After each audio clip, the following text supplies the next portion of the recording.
wisest person I ever met in my life. A third grade dropout. Wisest and dropout in the same sentence is rather oxymoronic. Like jumbo shrimp.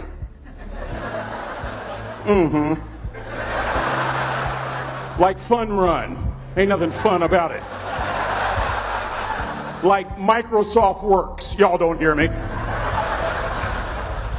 I used to say like country music, but I've lived in Texas so long, I love country music now. I hunt, I fish, I have cowboy boots and cowboy. Y'all, I'm a black-neck redneck. Do you hear what I'm saying to you? No longer oxymoronic for me to say country music. And it's not oxymoronic for me to say third grade and dropout. That third grade dropout, the wisest person I ever met in my life, who taught me to combine knowledge and wisdom to make an impact, was my father. A simple cook. Wisest man I ever met in my life. Just a simple cook. Left school in the third grade to help out on the family farm, but just because he left school doesn't mean his education stopped. Mark Twain once said, "I've never allowed my schooling to get in the way of my education." My father taught himself how to read, taught himself how to write, decided in the midst of Jim Crowism, as America was breathing the last gasp of the Civil War, my father decided he was going to stand and be a man.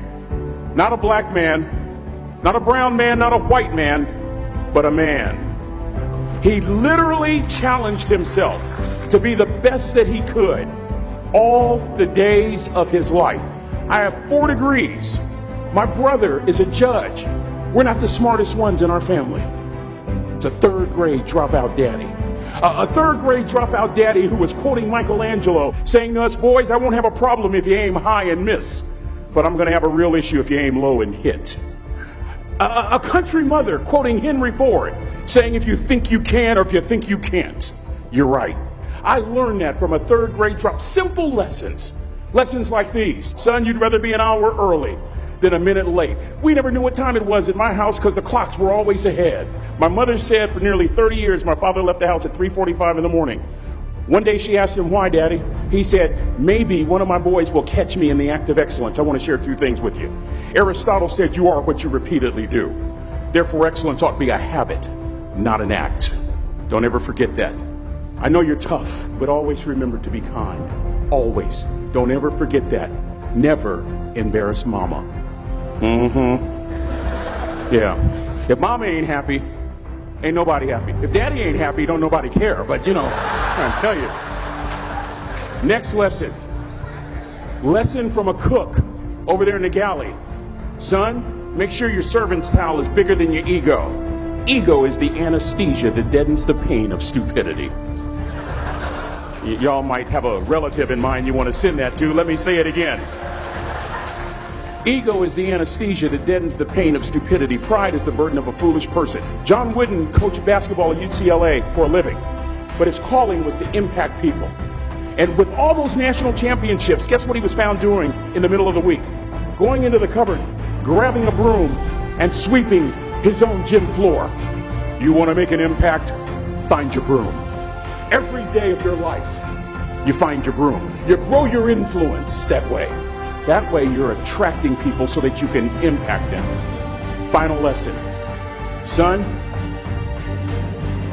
if you're going to do a job, do it right. I've always been told how average I can be. Always been criticized about being average. But I want to tell you something. I stand here before you, before all of these people, not listening to those words, but telling myself every single day to shoot for the stars, to be the best that I can be. Good enough isn't good enough if it can be better, and better isn't good enough if it can be best. Let me close with a very personal story that I think will bring all this into focus. Wisdom will come to you in the unlikeliest of sources, a lot of times through failure. When you hit rock bottom, remember this. While you're struggling, rock bottom can also be a great foundation on which to build and on which to grow. I'm not worried that you'll be successful. I'm worried that you won't fail from time to time. Person that gets up off the canvas and keeps growing, that's the person that will continue to grow their influence.